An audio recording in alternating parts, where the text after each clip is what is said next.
이번 주에 35주차 나소라고 부르는 파라샤입니다. 민수기 파라샤로서 35주차 나소 들어올리다 계수하다 이런 뜻입니다. 이번 주에는 우리가 나시린에 관한 규례, 율법과 그리고 또 우리 하나님 계시에 대한 부분 읽겠습니다. 나시린에 관한 규례를 우리가 쭉 지금 살펴보았는데 나시린에 관한 규례, 그래서 뭔가 하나님께 특별히 거룩하게 구별해가지고 정한 기간 동안에 정한 목표한 바를 위해서 어떤 서원한 바를 이루려고 이렇게 하는구나 하는 것들을 우리가 이제 봐왔는데, 요걸 우리가 바탕으로 해가지고 살펴보기 원하는 것은 이런 어떤 사람으로 지금 우리가 사사기에서는 삼손이 등장했지만은 아까 예수님의 말씀 안에서는 마태복음 11장에 등장한 인물 중에는 세례 요한이 있었다는 거예요. 세례 요한이 이 사람이 태어나기 전에 천사가 그 아버지 사가랴에게 와가지고 네 아내 엘리사벳이 너에게 아들을 낳아줄 텐데 그 이름을 요한이라 하라 그러면서 그 요한은 누가복음 1장 15절부터 보시면 이는 그가 주 앞에 큰 자가 되며 포도주나 독한 술을 마시지 아니하며 모태로부터 성령의 충만함을 받아 이스라엘 자손을 주고 그들의 하나님께로 많이 돌아오게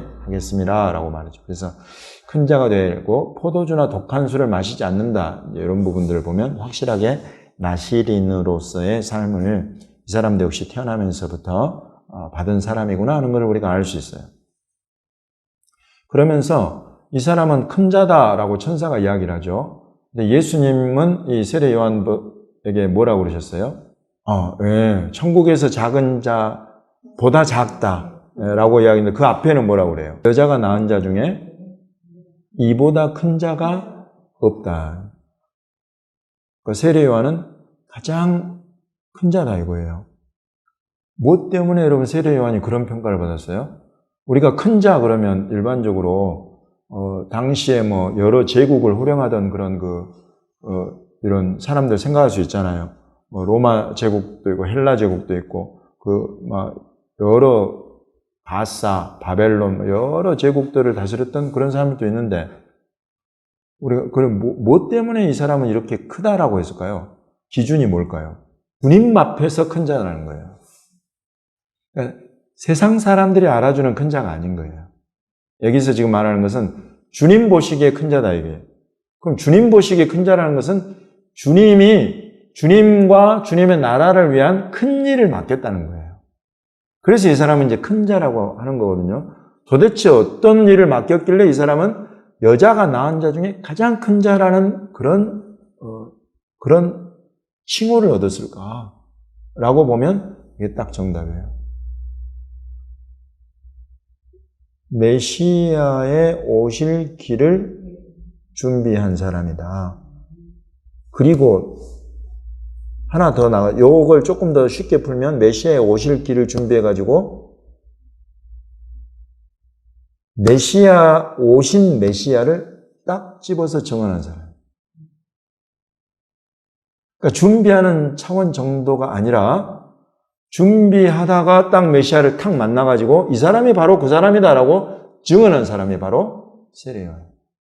요걸 알아보고 요 사명을 맡기신 분이 하나님이시죠. 이것은 너무나 중요한 일이잖아요. 그래서 어디에 예언이 되어 있을까요? 이렇게 중요한 인물들에 대해서 어디에 다 기록이 되어 있어요? 성경에, 곧 구약에 다 기록이 되어 있어요. 구약에 기록된 예언의 성취로 세례 요한이 태어났다는 거예요. 그 예언이 한두 군데가 아니야. 너무 중요한 일이라. 그러면 세례 요한이 중요한 거예요? 아니면 누가 중요한 거예요? 예수님이 중요한 거예요. 정답이. 그리스도가 중요한 거예요. 그리스도가 온다, 올 거다. 누가 예언했어요? 선지자들이 예언한 거예요. 선지자들 이전에 누구부터? 모세부터 해가지고 지금 모세와 선지자들은 다 뭐라고 해요? 메시아가, 그리스도가 올 거다까지만 하나님 맡기신 거예요. 근데 세례 요한은 이제 곧 오실 거다 하고는 이 사람이 바로 오실 메시아다. 요걸 딱 증언했고. 와, 이런 사람이다 이거예요, 세례 요한이. 그걸 어디다가 다 예언해 놨냐면 말라기에 딱 두 군데가 또 나오죠. 말라기 3장 1절과 4장 5절에 나와요. 말라기 3장 1절에는 뭐라고 되어 있냐면 3장 1절에 보시면 만군의 여호와가 이르노라 보라 내가 내 사자를 보내리니 그가 내 앞에서 길을 준비할 것이요. 누구 앞에서? 내 앞에서. 그러니까 지금 이런 데도 삼위일체가 있어요. 아들을 보내실 건데 아들 앞에서가 아니라 내 앞에서야. 아들과 아버지가 지금 하나님이에요. 그 앞에서 그 길을 준비하는 엄청난 사자가 지금 올 거다. 근데 이 사자가 바로 세례 요한인 거예요. 근데 3장 1절이 여기서 딱 끝나는 게 아니라 바로 이어져요. 내 앞에서 길을 준비할 것이요. 또 너희가 구하는 바 주가 갑자기 그의 성전에 임하시리니 곧 너희가 사모하는 바 언약의 사자가 임할 것이다. 그러니까 지금 이 세례 요한에 대한 이 예언과 오실 메시아 예수님에 대한 예언이 말라기 3장 1절 안에 같이 딱 들어있는 거예요. 그것을 지금 마태복음 11장이 정확하게 기록을 해버린 거예요. 놀랍지 않습니까? 이런 예언이 있고 4장 5절에는 뭐라고 그러냐면 보라 여호와의 크고 두려운 날이 이르기 전에 내가 선지자 엘리야를 너희에게 보내리니 그래요. 그 엘리야가 누군 거예요? 세례 요한이에요.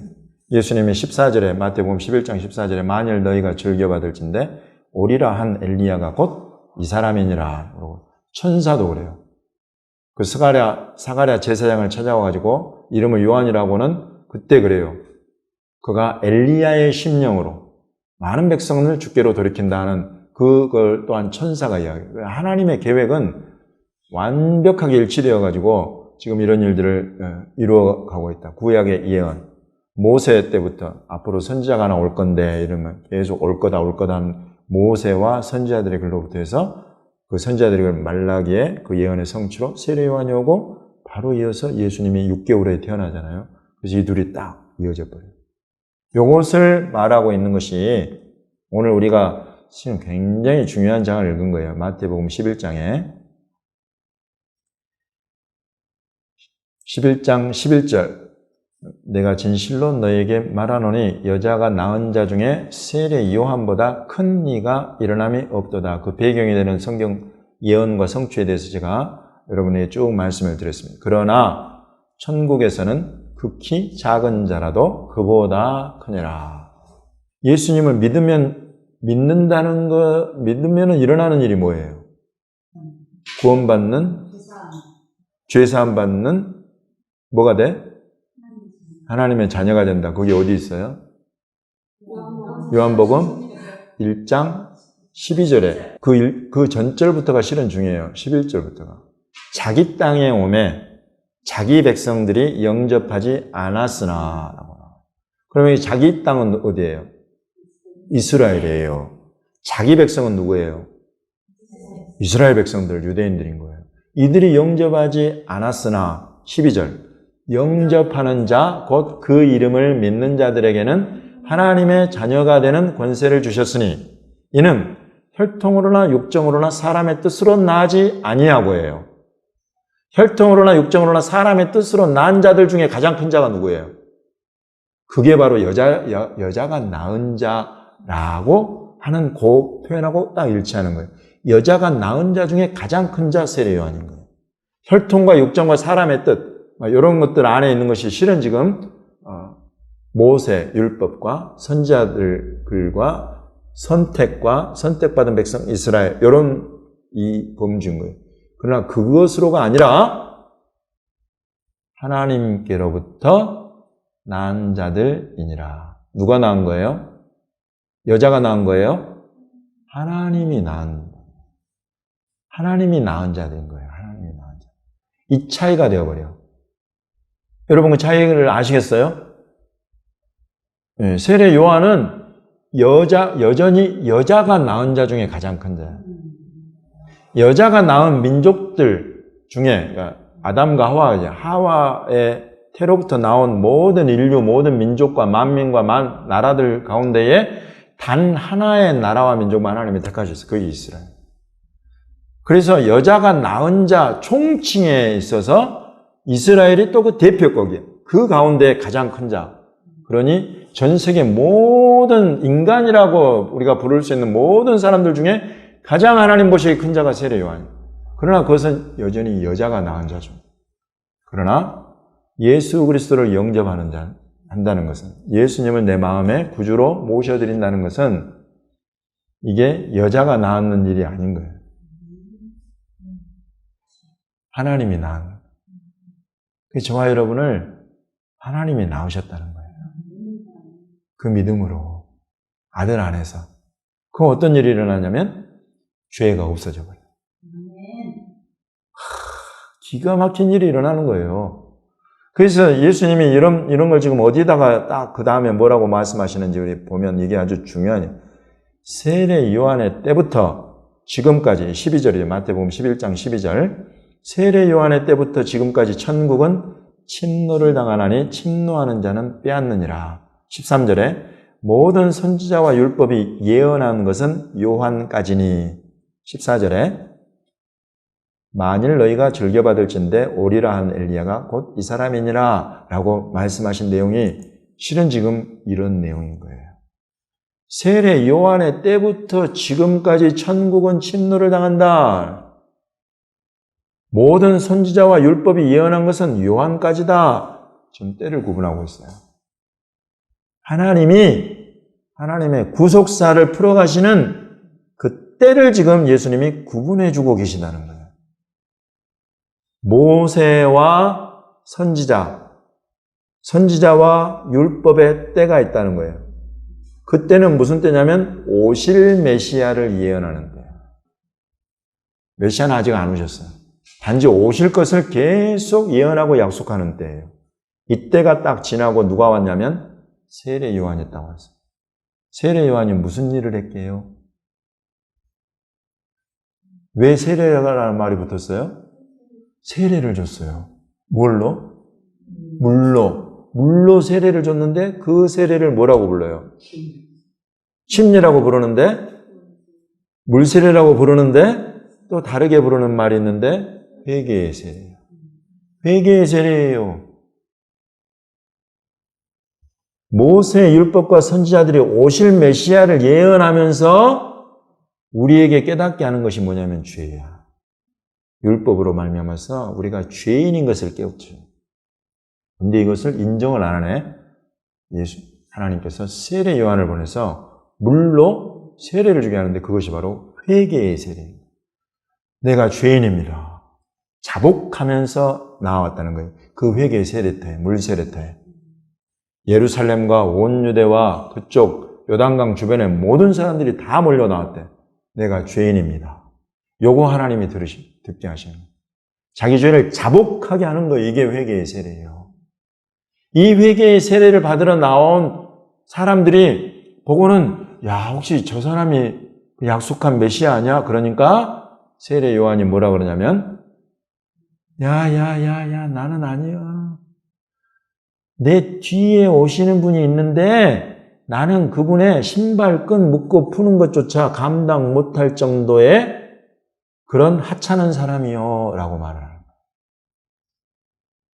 거예요. 이게 세례 요한의 때. 기가 막히게 지금 하나님이 율법의 때에서 복음의 때, 율법의 때에서 믿음의 때로 넘어가는 그 과정에 이 세례 요한을 딱 보내서 세례 요한의 회개의 세례, 물세례의 때를 딱 여신 거예요. 그 일을 누구에게 맡겼냐면 세례 요한에게 맡긴 거예요. 그래서 이 사람이 하나님이 세우신 자 중에 가장, 인간이 낳은 자 중에 가장 큰 자라는 표현을 받게 된 거예요. 이 사람은 모세나 실은 다른 모든 선지자들보다 더 큰 사람이에요, 이 사람이. 오실 메시아를 예언한 것뿐만 아니라 바로 오신 메시아로 인도해주는 다리 역할을 하고 있단 말이죠. 어느 누구도 이런 역할을 하나님이 맡긴 적이 없어요. 딱 세례 요한인 거예요.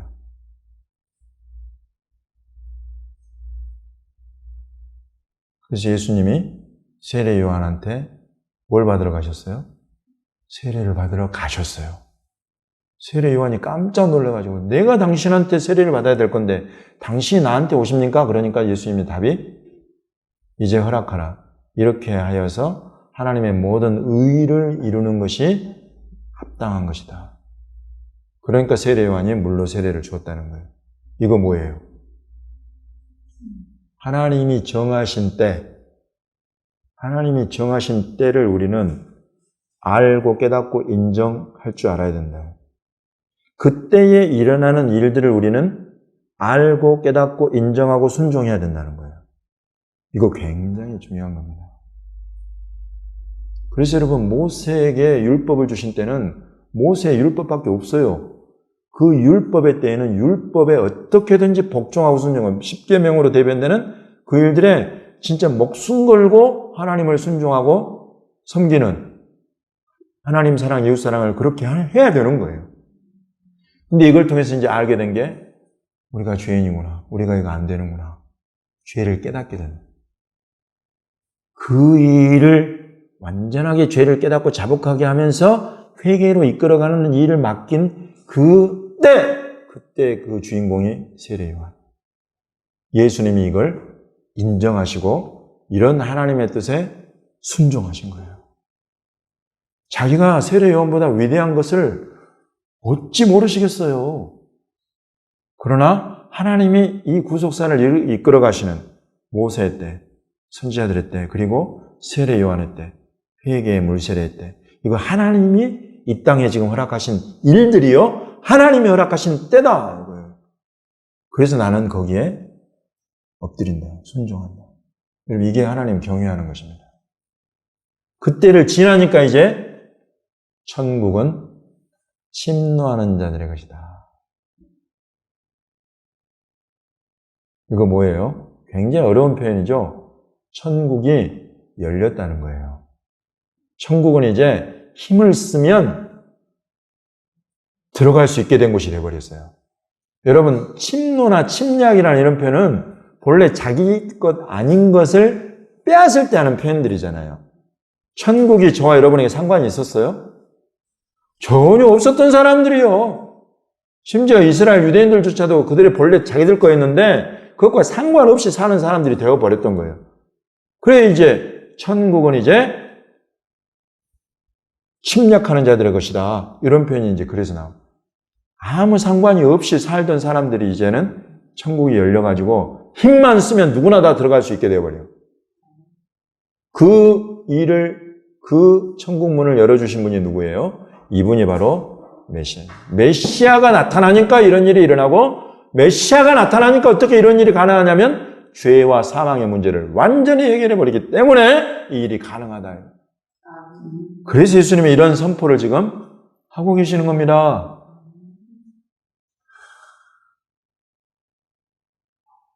선지자와 율법이 예언한 것은 요한까지니 세례 요한의 때부터 지금까지는, 여기 지금까지라는 이것은 예수 그리스도의 때를 말하는 거예요.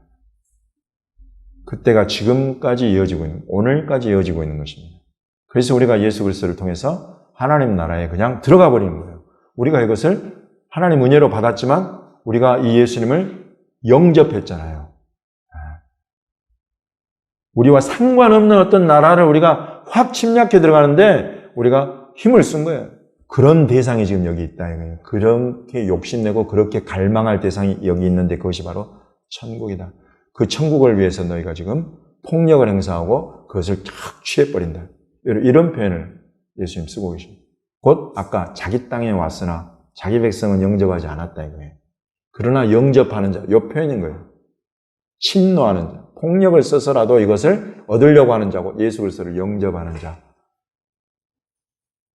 들은 하나님의 자녀가 되는 권세를, 이 일은 하나님이 인간의, 사람의 육정이나 인간이 낳은, 여자가 낳은 이런 일들이 아니라 완전히 하나님이 낳은 이것을 거듭났다고 하는 거예요. 2번 태어났다는 거예요.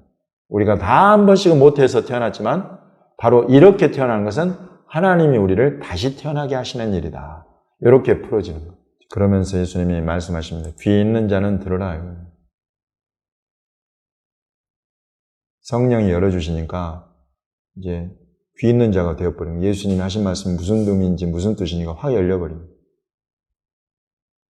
그런데 주님이 아픈 마음으로 이 비유를 말씀하시죠. 이 세대를 무엇에 비유할꼬? 아이들이 장터에 앉아 제 동물을 불러 이르되요. 우리가 너희를 향하여 피리를 불어도 너희가 춤추지 않는구나. 슬피 울어도 너희가 가슴을 치지 않는구나. 예. 이 세례 요한은 와서 먹지도 않고 마시지도 않으면서 하나님 나라 일을 지금 하고 있는데 너희는 그를 보고 뭐라고 했냐? 귀신 들렸다라고 하지 않느냐. 도대체가 하나님 나라 일에 너희가 관심을 갖고 그것에 너희 발을 담그고 그런 사람이 도대체 누가 있느냐. 근데 이제 반대로 인자 예수님은 와서 먹고 마시니까 아이고 이 사람은 보니까 먹기를 탐하고 식탐이 있는 사람이고 포도주를 즐기는 사람이네 이러면서 비아냥됐다는 거예요. 예수님이 오셔가지고 먹고 마시는 게 이게 잘못된 거예요? 세리와 죄인들을 불러서 그들에게 하나님 나라를 전파하고 복음을 전하는 게 이게 잘못된 거예요? 근데 비아냥되면서 이것조차 미워하고 싫어했다는 거예요. 이게 이 세대다. 주님이 사실 이 비유를 지금 가슴 아프게 하고 계시는 거예요. 세례 요한을 보내도 안 받아. 그 세례 요한이 그 길을 준비한 메시아가 와도 이건 뭐 본체만체 할 뿐만 아니라 비아냥돼. 20절에 예수께서 권능을 가장 많이 행하신 고을들이 회개하지 아니함으로 그때 책망하니. 이제 회개할 기회를 끝까지 주시고도 회개하지 않으면 주님이 보여줍니다. 반드시 책망하신다. 벌하신다. 그러면서 마지막 마무리가 수고하고 무거운 짐진 자들아. 그 바로 앞에는 천지의 주제이신 아버지여 이것을 지혜롭고 슬기 있는 자들에게는 숨기시고 어린아이들에게는 나타내심을 감사하나이다. 저와 여러분은 모은 거예요. 그러니까 어린아이들인 거예요. 이걸 나타내 주셨잖아요. 모세의 율법이 뭔지, 세례 요한의 회개의 세례가 뭔지, 하나님 아들 예수께서 가져오신 천국 복음이 뭔지를 우리는 벌써 이 열린 귀와 심령으로 이걸 다 깨닫고 있어요. 놀라운 은혜가 임해. 올소에다 이렇게 된 것이 아버지의 뜻입니다. 내 아버지께서 모든 것을 내게 주셨으니 아버지 외에는 아들을 아는 자가 없고 아들과 또 아들의 소원대로 계시를 받는 자 외에는 아버지를 아는 자가 없습니다. 이야, 저와 여러분은 웬 은혜를 받아가지고 지금 이 자리에 이렇게 있습니까?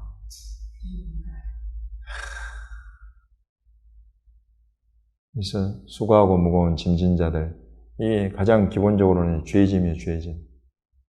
이제 요한의 저 물세례, 회개의 세례까지 간 너희들, 그 죄로 인해서 무겁게 탄식하고 하나님을 경외하는 마음을 어찌할 수 없이 그 경외하는 마음과 너무나 반대로 가는 인간의 이런 탐욕과 욕심과 죄와 욕망과 이 부족함과 연약함과 이 속에서 고통하는 이 무거운 짐진 자들아 다 나에게로 오라.